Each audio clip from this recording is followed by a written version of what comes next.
देऊळबंद आणि देऊळबंद 2 यांच्यातील फरक. माहिती थोडक्यात. 1. देऊळबंद. मुख्य कथा एका नास्तिक शास्त्रज्ञाभोवती फिरते. तो देवाच्या अस्तित्वाला आव्हान देतो आणि मंदिर बंद करण्याचा प्रयत्न करतो. कथेत श्रद्धा, विज्ञान आणि अध्यात्म यांचा संघर्ष दाखवला आहे.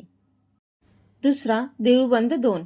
कथा एका शेतकरी कुटुंबाच्या अडचणींवर आधारित आहे.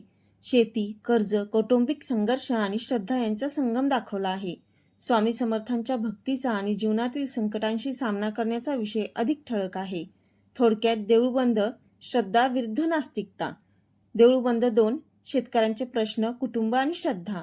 दोन्ही चित्रपटांचा अध्यात्माशी संबंध आहे, पण कथा आणि विषय पूर्णपणे वेगळे आहेत. देऊळबंद पाहिला असेल तर तुम्ही देऊळबंद 2 नक्की पहा. श्री स्वामी समर्थ.